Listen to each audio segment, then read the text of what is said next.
Hey everybody, and welcome back to another lecture with Coding with Roby. And in this lecture, we're going to be going over upgrading with Alembic. So how does Alembic upgrade scripts, and what do they look like? We will be creating a new function called upgrade. We will then have to be exact with what we are wanting to enhance within our database. Here we can see that we are first creating a new table called address. After this, we are creating a new column within that database called ID, which is of type integer. Nullable is false, which means it cannot be false. And the primary key is true. This means that the ID of this new table is the primary key. Next, we are creating another column called address1, which is a string, and nullable is also false. And at the bottom, we will continue doing this for each column within our new table.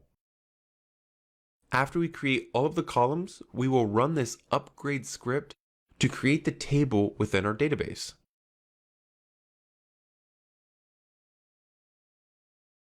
Once our table is created, we will do the exact same thing for our users table, where we will be creating a new column on our table. We will create a new revision where we want our user column to have a relationship with our new address table. The upgrade function in this revision will to add a new column to the users table that is already defined. This new column will be called the address ID. That is of type integer and is allowed to be null. The reason this column is allowed to be null is that we will not require a user to input their address. This is an optional request. Finally, we will then set up the foreign key constraints to create the relationship between the two tables.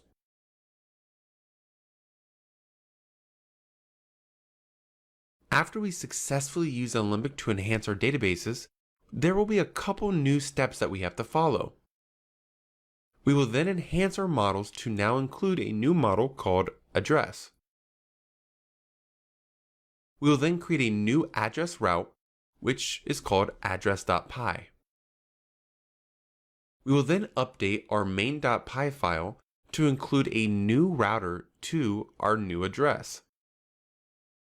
Our next step will be to test all of this new functionality. And after this, we will successfully have learned how to upgrade using migrations. Alright, well this wraps up this lecture on what we're going to be doing for our next steps for upgrading our scripts, and I will see you in the next video.